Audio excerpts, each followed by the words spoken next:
आप बेटा पापा वाले एंड पे बैठो। पापा दीदी आप इधर बैठ जाइए। बोलो मुरली वाले की। देखिए अब आप और हम बैठे हुए हैं, आपका हमारा यहाँ बड़ा रूप नहीं, यहाँ कौन बन गए? बच्चे बन गए। कृष्ण का रूप आपने सब जगह देखा होगा, लेकिन यहाँ कौन है? बाल कृष्ण है। यहाँ भगवान का बच्चे का रूप है। यही भगवान को आप लोग झूले में झुलाते हैं, लेकिन जब भगवान को आप लोग झूले में झुलाते हैं तो भगवान से यहाँ दो बात बोलते हैं। मैं आपको जोर से बतला रहा हूँ, लेकिन वो आपको मन ही मन में बोलना है जब आप झूले के पास में पहुँचेंगे। पहले क्या कहना है कि दीन बंधु दीनानाथ और मेरी डोरी तेरे हाथ, और दोबारा में झुलाएं तो कहना है दीन बंधु दीनानाथ और तेरी डोरी मेरे हाथ। किसी भगवान का डोरी अपने हाथ में नहीं है, लेकिन लड्डू गोपाल नारायण का डोरी कुछ पल के लिए आपके हाथ में आएगा। बोलो मुरली वाले की। और आपने कुछ ऐसे कर्म किए, आपने आपके माता पिताओं ने, जो दीदी आपको जो मिली है वो राधा रानी के स्वरूप में मिली है।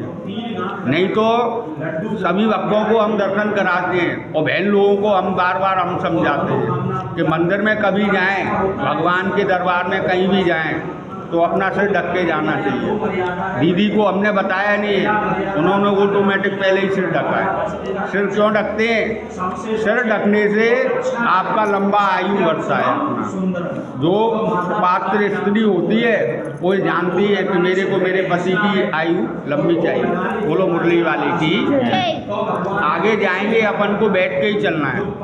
यहीं से भगवान 4 धाम बसाए।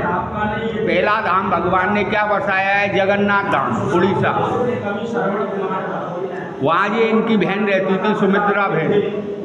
जब कंस मारने लगा ना योग माया को, तो आकाशवाणी हुआ, तो पहले उन्होंने स्थान का बनाया विंध्याचल में, और विंध्याचल से वो कहाँ गई है? उड़ीसा। तो उड़ीसा में उनको क्या बोलते हैं? सुमित्रा बहन। तो वहाँ ये दोनों भाई मिलने के लिए गए थे, कृष्ण और बलराम। अपने यहाँ क्या बोलते हैं? चावल, लेकिन वहाँ क्या बोलते हैं? भात बोलते हैं। तो वहाँ इनको भात का भोग लगता है। कहते हैं जगन्नाथ का भात और जगत पसारे हाथ। जब उनका डोला निकलता है ना, तो उनको भी डोरी से ही खींचते हैं। दो ही भगवानों का डोरी अपने हाथ में आता है, पहला लड्डू गोपाल का और दूसरा जगन्नाथ जी में जाएंगे, उनका रथ यात्रा निकलता है, तो उसको भी भक्त लोगों को डोरी से खींचना पड़ता है। तो पहला धाम है जगन्नाथ धाम। दूसरा धाम क्या है? बद्रीनाथ। महाभारत का जब युद्ध समाप्त हुआ तो अर्जुन भगवान से विनती कर रहा था कि मैंने जितना तीर बाण चलाया, चाचा ताऊ ऋषि मुनि सभी का वध किया। तो अर्जुन को भगवान ने क्या जवाब दिया कि तुम्हारा रथ मैंने चलाया था, अपराध मेरे से भी हुआ है। अर्जुन का हाथ पकड़ के कहाँ ले गए? 2.25 लाख पहाड़ियों में। वहाँ नर नारायण का रूप लिए। नर कौन बनाता? अर्जुन, क्योंकि वो मनुष्य था, और नारायण बने भगवान कृष्ण। वहाँ भगवान क्या खाएं? चना खाएं। वहाँ चने की दाल का भोग लगता है।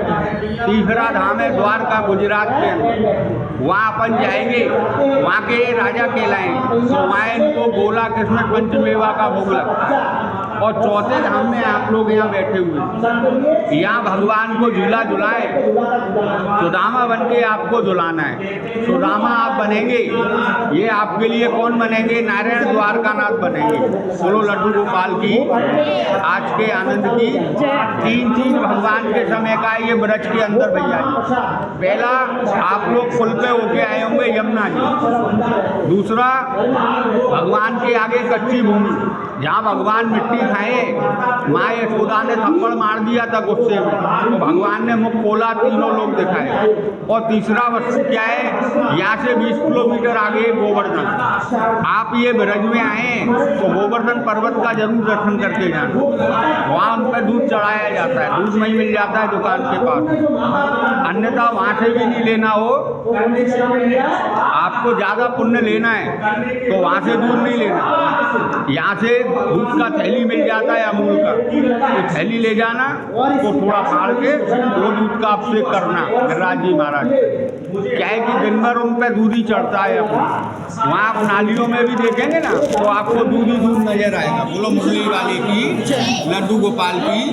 भूमि के अंदर आप लोग बैठे और भूमि को माथे से लगाना, माथे से लगाने से अपना भाग्य तेज हो जाता है।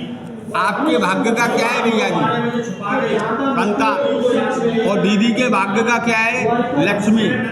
दिन रात आप जो मेहनत करते हैं, लक्ष्मी कमाते हैं, वो बहन के भाग्य का है। बोलो मुरली वाले जी। लेकिन दीदी आज आपने जरूर बोलेंगे, आज आपको किसका भाव रखना है? यमुना जी का भाव नहीं रखना है और रुक्मणी माता का भाव नहीं रखना है, क्योंकि यमुना जी कौन है? भगवान कृष्ण की सबसे बड़ी पटरानी। लेकिन आपने भजन कीर्तनों में यमुना जी का नाम नहीं सुना होगा भगवान के साथ। और इनकी धर्म पत्नी कौन थी? रुक्मणी माता।